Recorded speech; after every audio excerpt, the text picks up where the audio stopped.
अब तक हम क्या पढ़ चुके हैं? रिफ्लेक्शन पढ़ चुके हैं। रिफ्लेक्शन में क्या था? Bouncing back of light. Sir refraction में क्या होता है? रिफ्रैक्शन आपका दूसरा टॉपिक है लाइट का। Bending of light. Sir refraction क्या होता है?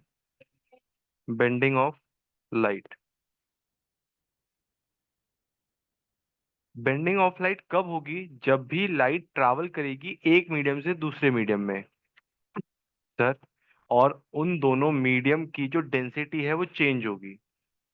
बेंडिंग ऑफ लाइट के लिए क्या जरूरी है? पेयर ऑफ मीडियम जरूरी है, और मीडियम की डेंसिटीज का डिफरेंट होना जरूरी है। सर कैसे?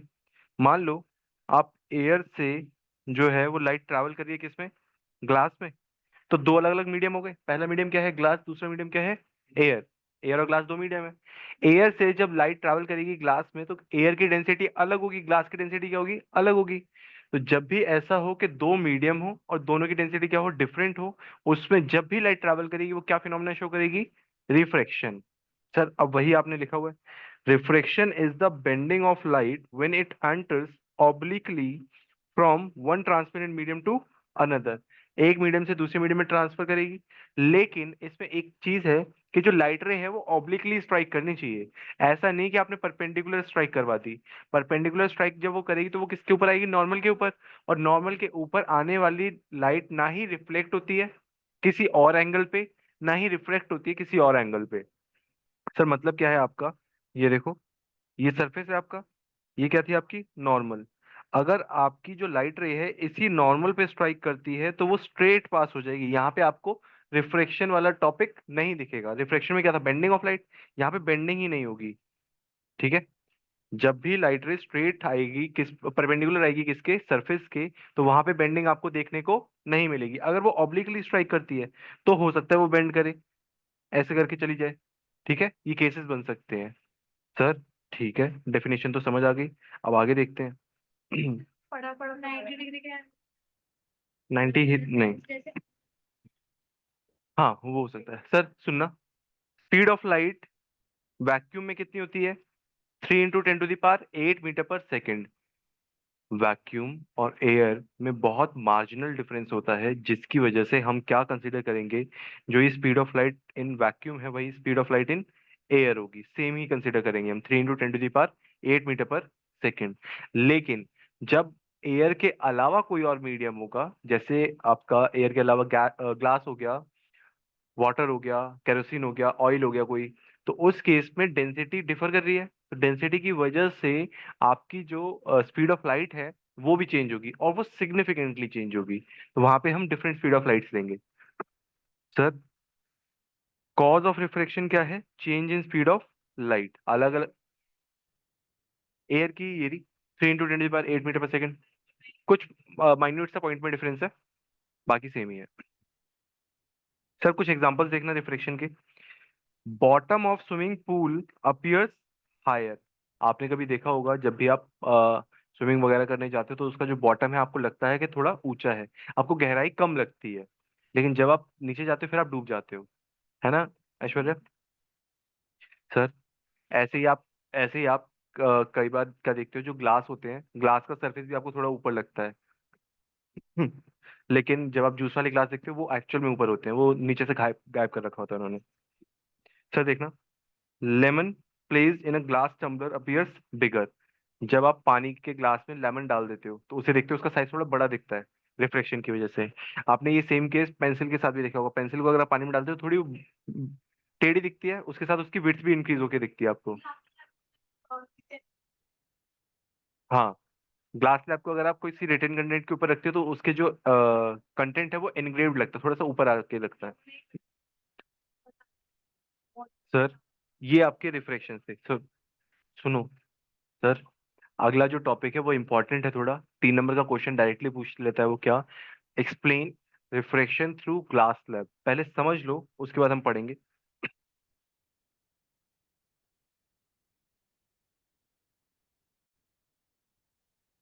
ये देखो, ये मीडियम क्या है? एयर। ये क्या रख दिया मैंने इसमें? ग्लास। वापस से ये क्या है? एयर। अब हुआ क्या, यहाँ पे मैंने क्या डाल दिया? एक नॉर्मल। इस पे एक लाइट रे स्ट्राइक करती है, इंसिडेंट लाइट रे आई, ऑब्लिकली आ रही है, ऑब्लिक है ना? स्लैश। सर, ये नॉर्मल के साथ एंगल क्या बना रही है? I1। सर, ये है मेरी इंसिडेंट रे, ये है क्या? नॉर्मल। नॉर्मल के साथ एंगल क्या बना रही है वो? I1। ठीक है। मैंने आपको सिर्फ अभी इतना बताया कि जब भी मीडियम चेंज होंगे तो स्पीड ऑफ लाइट डिफरेंट होगी, डिफरेंट होने की वजह से आपको रिफ्रैक्शन देखने को मिलेगा। लेकिन हमें कैसे पता चलेगा कि जो बेंडिंग है वो किस तरफ हो रही है? किस तरफ मतलब नॉर्मल के पास आ रही है, नॉर्मल से दूर जा रही है? सर, तो हम उसके लिए चेक करेंगे कि जो लाइट का ट्रांसफर है वो रेयरर टू डेंसर है या डेंसर टू रेयरर है। अगर रेयरर टू डेंसर है तो उसमें टूवर्ड्स नॉर्मल बेंडिंग होती है, टूवर्ड्स नॉर्मल। अगर डेंसर टू रेयरर है तो अवे फ्रॉम नॉर्मल। ठीक है। जब भी रेयरर से डेंसर मीडियम में जाओगे तो टुवर्ड्स नॉर्मल बेंडिंग होगी, और जब भी डेंसर से रेयरर मीडियम में जाओगे तो अवे फ्रॉम नॉर्मल बेंड होगा। अब मुझे सोच के बताना, एयर और ग्लास, कौन सा मीडियम डेंसर है कशिका? एयर और ग्लास में से कौन सा मीडियम डेंसर है? ग्लास डेंसर है। हाँ सर, ग्लास डेंसर है। तो रेयरर से कहाँ ट्रैवल कर रही है, रेयरर से कहाँ जा रही है वो? तो टुवर्ड्स नॉर्मल या अवे फ्रॉम नॉर्मल? तो टुवर्ड्स नॉर्मल। तो टुवर्ड्स नॉर्मल क्या हो गई वो? बेंड हो गई। ठीक है। इसने एंगल बनाया क्या? R1, रिफ्रैक्शन का angle. Incident ray first surface पे ग्लास के स्ट्राइक करती है, एंगल बनाती है I1। वहां से रिफ्रैक्शन होता है, एंगल बनता है R1। अब वो जो लाइट रे है दूसरे ग्लास सरफेस पे इंटरसेक्ट इंसिडेंट हो रही है, दूसरे ग्लास सरफेस पे क्या हो रही है? स्ट्राइक हो रही है। सर, तो यहाँ पे आपका एंगल बनेगा क्या? यहाँ पे पहले नॉर्मल बनाओगे आप, क्योंकि एंगल हमेशा नॉर्मल के साथ बनता है। ये एंगल क्या हो जाएगा? I2। अब ग्लास से लाइट रे कहाँ जा रही है? एयर में। डेंसर टू रेयरर, तो अवे फ्रॉम नॉर्मल। इस तरह की लाइट रे आएगी। ये सुनो, ये पूरा समझ आया? इंसिडेंट रे ग्लास के पहले सरफेस पे स्ट्राइक करती है, वहां से रिफ्लेक्शन होता है टुवर्ड्स नॉर्मल। फिर जैसे ही वो दूसरे सरफेस पे स्ट्राइक करती है, वहां से रिफ्लेक्शन होता है अवे फ्रॉम नॉर्मल। ये क्या हो गया आपका? R2। कशिका, अगर मैं यहाँ पे ग्लास स्लैब नहीं रखता तो क्या तब भी इसी पाथ पे जाती वो? अगर यहाँ से मैं ग्लास स्लैब गायब कर दूं तो क्या लाइट रे यहाँ से सीधी सीधी नहीं जाएगी? ऐसी नहीं जाएगी।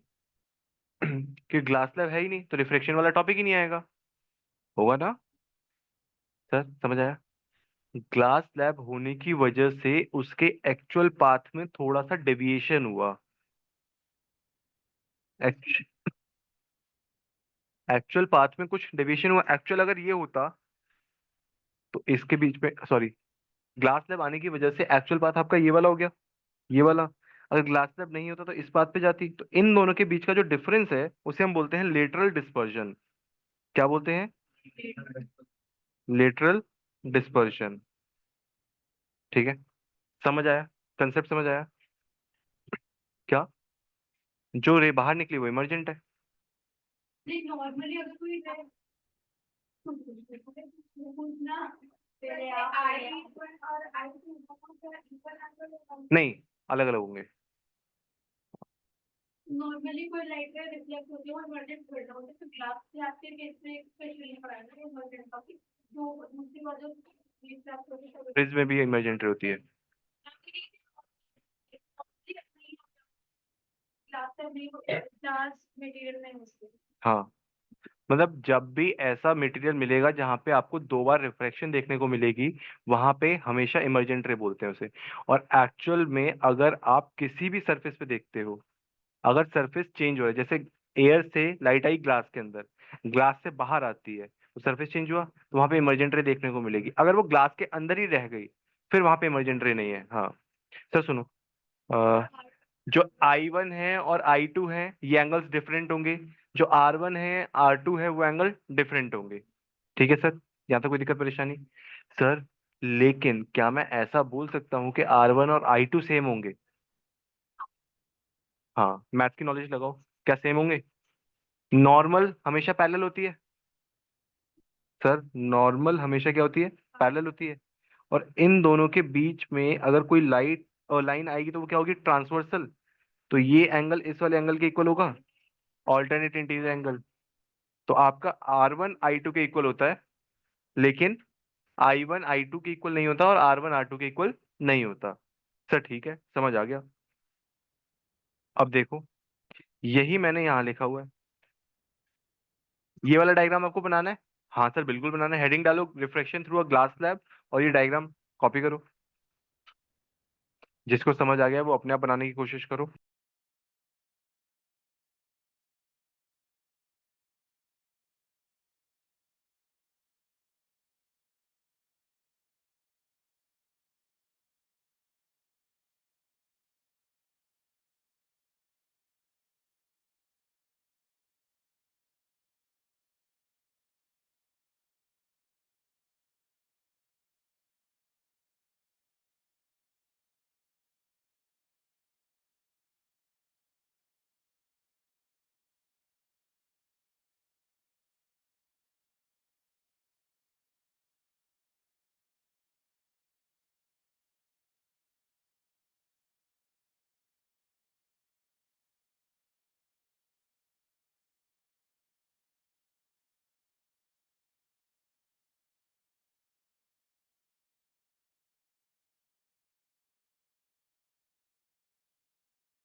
सर सुनो, ग्लास स्लैब का रिफ्लेक्शन आपको समझ आ गया? हाँ सर आ गया। अब हम अगला टॉपिक स्टार्ट करें, क्या? Laws of refraction. इससे पहले हमने लॉज ऑफ रिफ्लेक्शन पढ़े थे। विघ्नेश, कितने लॉज होते हैं? सर दो होते हैं। कौन कौन से? कौन कौन से लॉज होते हैं रिफ्लेक्शन के लॉज? हाँ, angle of incidence equals to angle of and incident ray, reflected ray and normal line the. तो जो आपका सेकंड लॉ था किसका, रिफ्लेक्शन का, वो सेम लॉ यहाँ पे आता है। Incident ray, refracted ray and normal to the interface of two transparent media at the point of incidence all lie in the same plane। Sir जो दूसरा लॉ है वहां पे थोड़ा सा चेंज है। यहाँ पे हम किसकी बात करेंगे? रेशो की। किसके? Sine of angle of incidence to sine of angle of refraction is a, मतलब sine i upon sine r equals to constant. इसी लॉ को हम क्या बोलते हैं? स्नेल्स लॉ बोलते हैं। अगर, हाँ, स्नेल्स लॉ बोलते हैं। सर एग्जाम में अगर आपसे पूछा जाएगा laws of refraction, no doubt आप दोनों लिख दोगे, लेकिन आप कहाँ भूल जाओगे? आपसे पूछ लिया गया what do you mean by Snell's law, फिर आप भूल जाओगे। तो इस वर्ड को याद रखना है। स्नेल्स लॉ का मतलब क्या है? Sine of angle of incidence और sine of angle of refraction का रेशियो हमेशा क्या मिलेगा आपको? और ये जो कांस्टेंट टर्म है इसको हम बाद में क्या बोलने लगे? This constant value is called as refractive index of the second medium with respect to first medium। ये वाली लाइन मैं अभी एक्सप्लेन करूंगा, उससे पहले ये दोनों लॉज लिखना। और जब भी आप एंगल ऑफ इंसिडेंस की बात करोगे, वो 0 से बड़ा होना चाहिए और 90 से छोटा होना चाहिए। Angle of incidence will lie between 0 and 90। चलो सर नोट करने दो, करो नोट। सर अगला टॉपिक क्या है हमारा? Refractive index. कांस्टेंट हमने पढ़ा, sine i upon sine r is constant. उस कांस्टेंट को हम क्या बोलते हैं? Refractive index. सर सुनो, रिफ्रैक्टिव इंडेक्स जो आपके न्यूमेरिकल्स में पूछा जाएगा वो क्या पूछा जाता है? रिफ्रैक्टिव इंडेक्स का जो बेसिक मतलब है वो क्या है? Speed of light in different medias का ratio. Speed of light in different medias का रेशियो हो सकता है speed of light in medium 1 upon में speed of light in medium 2 हो। जब ये होगा इसे हम क्या बोलते हैं? Speed of light in medium 2 with respect to speed of light in medium 1। इसको लिखा भी कैसे जाता है? 2 विद रिस्पेक्ट टू 1।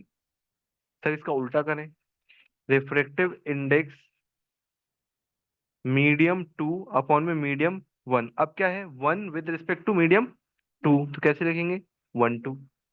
सर इसे और कैसे लिख सकते हैं? Speed of light in medium 1 upon में speed of light in medium 2, speed of light in medium 2 upon में speed of light in medium 1। Sir कुछ भी समझ नहीं आया जो भी आपने बोला है। हाँ अब देखो पढ़ते हैं हम, तब सीखेंगे।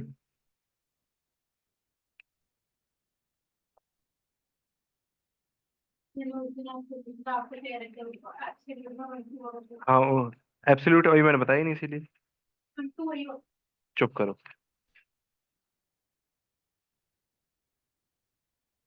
अब ध्यान से सुनना जो मैं बोल रहा हूँ क्योंकि वो इंपॉर्टेंट है।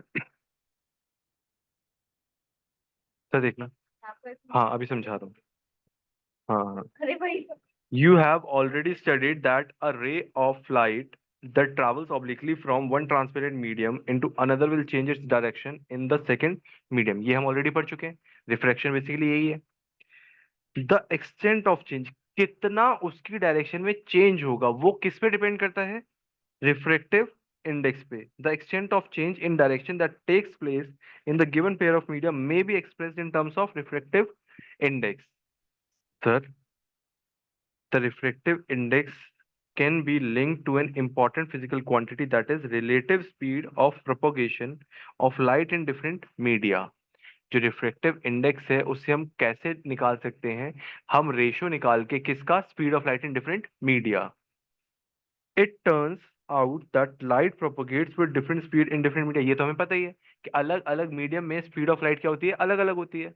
वैक्यूम और एयर में कितनी है? 3 × 10⁸ ग्लास में कुछ अलग होगी, कैरोसिन में कुछ अलग होगी, डायमंड में कुछ अलग होगी। सर ठीक है।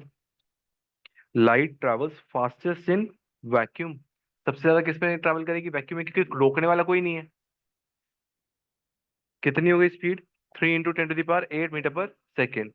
और मैंने आपको बताया था कि एयर के केस में जो स्पीड है उसमें सिर्फ मार्जिनली डिफरेंस आता है, जिसकी वजह से हम उस जो वैक्यूम वाली स्पीड है उसी को कंसीडर करते हैं अपने न्यूमेरिकल्स के लिए। It reduces considerably in glass and water. लेकिन जो दूसरे मीडियाज हैं उसमें उसका सिग्निफिकेंट चेंज होता है। उसमें क्या होता है? उसका सिग्निफिकेंट चेंज होता है, जिसकी वजह से हम वहां पे अलग अलग लिखते हैं। ठीक है। The value of the refractive index for a given pair of media depends upon the speed of light in two different medias। Sir reflective index कैसे पता चलेगा? जब आप रेशियो निकालोगे किसका? स्पीड का, अलग अलग मीडियाज में। जैसे ये देखो, light travelling from medium 1 into medium 2। 1 से कहाँ जा रही है? 2 में जा रही है। 1 वाली को हमने क्या बोला? Speed v1। 2 वाली को हमने क्या बोला? v2। अब मुझे रिफ्लेक्टिव इंडेक्स निकालना है किसका? Medium 2 with respect to medium 1। मतलब रिफ्लेक्टिव इंडेक्स निकालना है 2 का किसके रिस्पेक्ट में? 1 के रिस्पेक्ट में। तो नीचे कौन आएगा? 2। ऊपर कौन आएगा? जिसके रिस्पेक्ट में निकालते हैं वो हमेशा ऊपर। सर और रटने वाले बच्चों के लिए, सर जो ये नंबर पहले लिखा है वो बनता है हमारा डिनोमिनेटर, जो बाद में लिखा है वो क्या बनता है? हमारा न्यूमरेटर। सर 2 पहले लिखा है, 2 डिनोमिनेटर, 1 बाद में लिखा है, 1 न्यूमरेटर। और जो पढ़ने वाले हैं वो किस तरीके से पढ़ेंगे इसे? Refractive index of 2 with respect to 1। और जिसके रिस्पेक्ट में होता है वो कहाँ आता है? ऊपर आता है। ये देखो, n21 speed of light in medium 1 upon में speed of light in medium 2। Sir इसको उल्टा लिख दें, n12 speed of light in medium 2 with speed of light in medium 1। तो तो refractive index of 1 with respect to 2। समझ आया? ये हमने बात की किसकी? रिफ्रेक्टिव इंडेक्स की। यहाँ पे जो मीडियम्स हैं वो कुछ भी हो सकते हैं।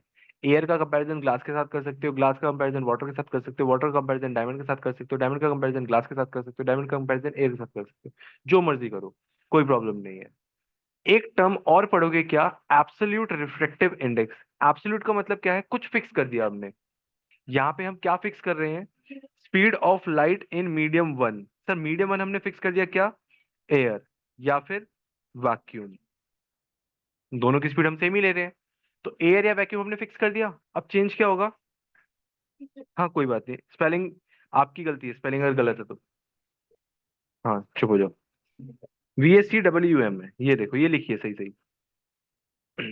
Sir if medium 1 is vacuum और air then refractive index of medium 2 is considered with respect to vacuum, और इसे हम क्या बोलेंगे? Absolute refractive index. सर एक बार दोबारा बोलना।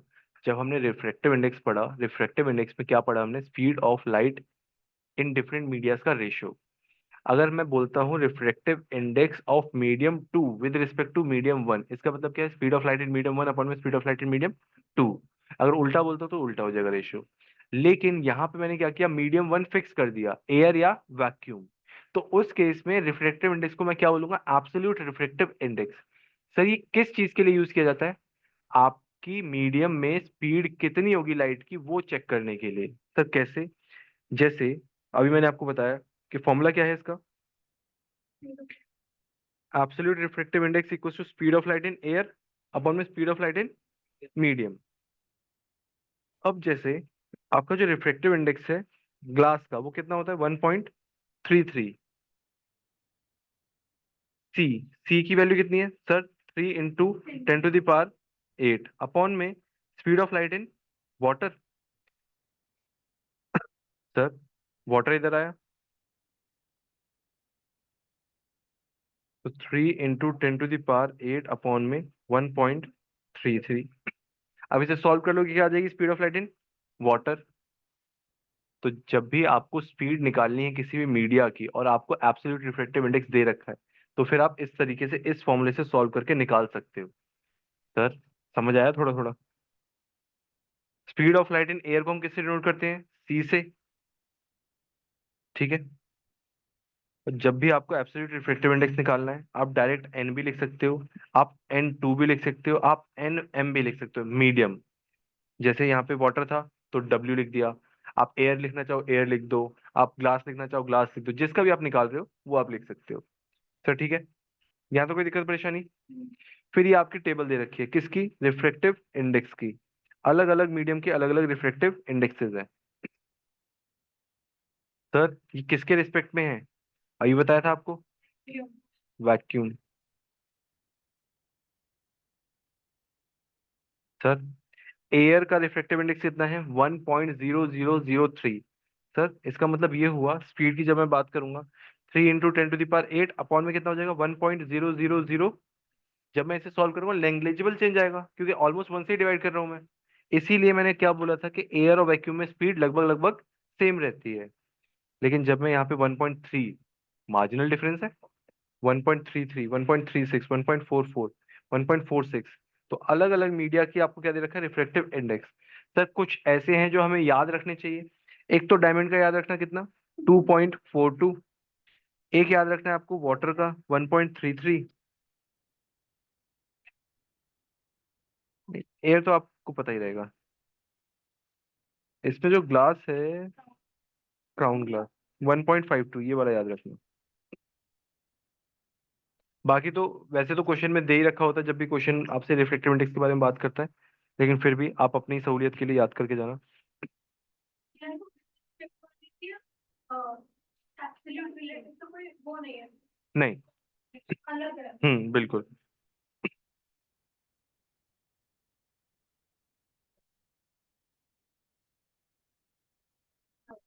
एक सेकेंड।